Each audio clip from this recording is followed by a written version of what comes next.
Boneco palito. Dimensões de Deus.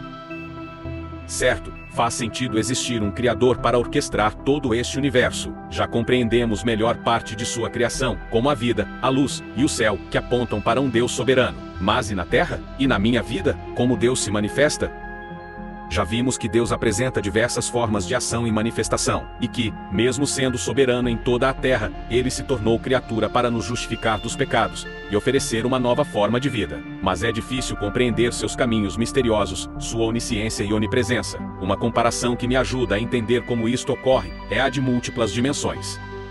Somos seres tridimensionais, isto é, vemos os objetos com altura, largura e profundidade. A altura e largura podemos observar em uma fotografia ou na televisão. Já a visão de profundidade, estereopsia, é realizada por uma interpretação do cérebro, ao fundir a visão de cada olho, sob ângulos diferentes, formando um único objeto 3D. Para desenvolvermos essa estereopsia, necessitamos de dois olhos alinhados e com boa visão. Desta forma, percebemos o espaço em suas 3 dimensões. Além disso, muitos consideram como quarta dimensão o tempo, que poderia modificar o espaço pela teoria da relatividade de Einstein, e que ainda existiriam outras dimensões espaciais. Mas imaginar outra dimensão espacial, pelo menos uma quarta dimensão, é um exercício extremamente difícil para nossa visão tridimensional limitada. Neste momento, a física e metafísica se confundem. E oro para que vocês, arraigados e alicerçados em amor, possam, juntamente com todos os santos, compreender a largura, o comprimento, a altura e a profundidade, e conhecer o amor de Cristo, que excede todo conhecimento, para que vocês sejam cheios de toda a plenitude de Deus. Efésios 3:17 a 19. Ao observarmos os termos desse trecho, vemos descritas 4 dimensões espaciais. Deus é 4D, isto excede todo o nosso conhecimento, então como compreender um pouco melhor? Boneco palito. Como nossa imaginação é limitada ao mundo 3D, vamos fazer um exercício inverso. Vamos nos tornar criadores de um mundo com uma dimensão a menos que a nossa. Criamos um boneco palito, aquele primeiro desenho 2D que você fazia na infância para representar uma pessoa, com um círculo e poucas retas. Usamos inteligência artificial avançada para que ele ganhe vida e construímos seu universo virtual, em um aplicativo de tablet, quase um episódio de Black Mirror. Pronto, somos seus criadores. Ao bater em uma parede, sua visão bidimensional limitada não o permite ver o que há depois. Mas nós, que temos uma profundidade a mais, podemos ver aquilo que ele não consegue. Na verdade, podemos ver todo o universo ao seu redor, sem perdê-lo de vista. Podemos observá-lo e, ainda, ver seu vizinho ao mesmo tempo. Sabemos de tudo o que acontece. Se, como em uma história em quadrinhos, programarmos suas falas e pensamentos para aparecerem como balões que podemos ler, saberemos absolutamente tudo o que ocorre neste universo, até mesmo seus pensamentos. Somos oniscientes. Podemos interferir neste ambiente, tocando com um dedo na tela deste tablet. O boneco palito verá nossa impressão digital. Podemos também revelar uma mão inteira, e ele verá uma manifestação diferente, mais grandiosa, de nossa presença. Como conhecemos os códigos de programação que criaram o personagem e seu universo, mesmo sem nos mostrarmos a ele, podemos modificar vários aspectos dele e de seu mundo, construir, destruir, aumentar, criar. Somos onipotentes. Senhor do tempo. Obviamente, uma limitação desta analogia é o fato de nos imaginarmos como Deus para compreendê-lo. Não, ele não criou um aplicativo de entretenimento. Já vimos aqui que a vida não é um jogo. Ele amou sua criação de tal maneira que veio, como parte dela, oferecer a salvação e pagar com sua própria vida o débito da humanidade. Mas com esse simples exercício, podemos observar como fica simples compreendermos a onisciência e onipotência, por termos uma dimensão a mais, e por determos os códigos da programação, que o criaram. De forma semelhante, as 4 dimensões, pelo menos, de Deus encontradas naquele trecho, mostram que ele é maior do que nós, tridimensionais. Somente uma dimensão espacial a mais já seria suficiente para justificar diversos fenômenos sobrenaturais, e facilita a compreensão de um Pai Nosso, que está no céu, mas que se faz presente em nossa vida, e sabe tudo dela, pois ele a criou. Um Deus cuja mão pode ser revelada em sua própria criação. Esse Deus colocou um portal de acesso ao multiverso espiritual em nossos corações, onde matéria e espírito coabitam, embora em dimensões distintas, para que Cristo habite em seus corações mediante a fé. Efésios 13:17. E, além dessa complexidade espacial, ainda temos uma dimensão temporal.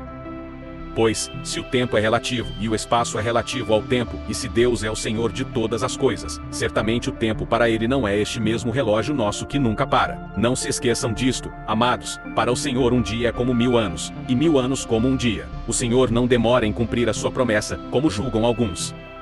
Pelo contrário, ele é paciente com vocês, não querendo que ninguém pereça, mas que todos cheguem ao arrependimento. O dia do Senhor, porém, virá como ladrão. Os céus desaparecerão com um grande estrondo, os elementos serão desfeitos pelo calor, e a terra, e tudo o que nela há, será desnudada. 2 Pedro 3, 8-10. O início desse trecho bíblico fala justamente sobre a relatividade do tempo. Para Deus, um dia e 1000 anos são a mesma coisa. Ele é eterno. Ele existe antes de qualquer coisa existir. Ele criou a existência, criou a luz e as leis da física, deu início ao tempo. Ele detém os códigos utilizados na criação do mundo, então pode modificá-lo como e quando quiser. 42.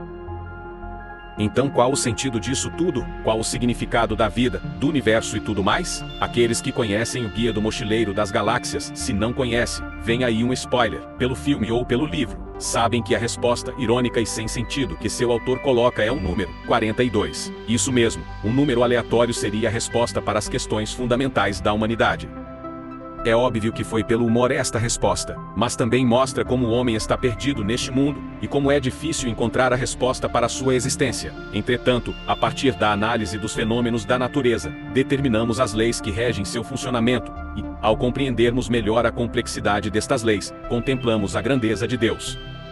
Podemos ver o Deus da Bíblia se manifestar nas obras de sua criação, pois desde a criação do mundo, os atributos invisíveis de Deus, seu eterno poder e sua natureza divina, têm sido vistos claramente, sendo compreendidos por meio das coisas criadas, de forma que tais homens são indesculpáveis. Romanos 1:20. Galileu Galilei dizia que a matemática é o alfabeto com o qual Deus escreveu o universo. Admiro essa afirmação, mas me permita ir além. A matemática é um alfabeto no qual a limitada visão humana é capaz de identificar a ação de Deus no universo.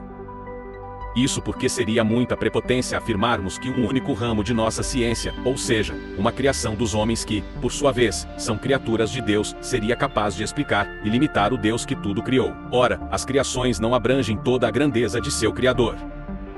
Dentro de nossas capacidades limitadas, pela matemática e pela física podemos ver uma impressão digital de Deus. Todavia, é somente uma manifestação que podemos compreender em nosso universo. Também podemos ver outras manifestações na medicina, nas artes, na Bíblia, na história. Foto da Lua. Contudo, a totalidade de suas dimensões e dos códigos da criação certamente ultrapassarão nossas capacidades cognitivas. Nossa óptica é limitada demais para contemplar todas suas dimensões. Agora, imagine a mais bela lua cheia a brilhar no céu. Você, tocado por tamanha beleza, deseja contemplar este momento eternamente. Na vã tentativa de o fazer, registra uma foto com o celular. Decepção total. Só se enxerga um pequeno ponto branco, indefinido e sem graça, que raramente será diferenciado de um poste luminoso. A glória da lua dificilmente se revela em uma fotografia de celular, que apresenta uma visão limitadíssima de sua grandeza. De semelhante forma, nossa visão e nossa ciência representam uma óptica restrita na qual podemos, sim, ver a ação de Deus. Mas nunca limitaremos sua grandeza à nossa capacidade de enxergar. Agora, pois, vemos apenas um reflexo obscuro, como em espelho. Mas, então, veremos face a face. Agora conheço em parte. Então, conhecerei plenamente, da mesma forma como sou plenamente conhecido. 1 Coríntios 13:12. Tudo o que vemos é apenas um reflexo escuro, sombras na caverna, um corte transversal da mão de Deus, em nossas dimensões do tempo e espaço. Contudo, ainda virá o que é perfeito e completo, não limitado por nossos sentidos carnais. Conhecer tamanha soberania, e saber que mesmo estando presente desde antes da criação, ele se fez carne e se tornou criatura, por amor a você, revela o real valor de sua vida, para este Deus maravilhoso. Nisso, sua vida ganha um novo sentido, de volta para Deus. Nós, por nossa natureza humana caída, abandonamos a Deus, e seguimos nossos desejos. O fruto que colhemos por isso é a morte, mas Ele nos chama de volta para casa, como o filho pródigo que foi aceito por seu pai, após desperdiçar seu tempo e sua herança.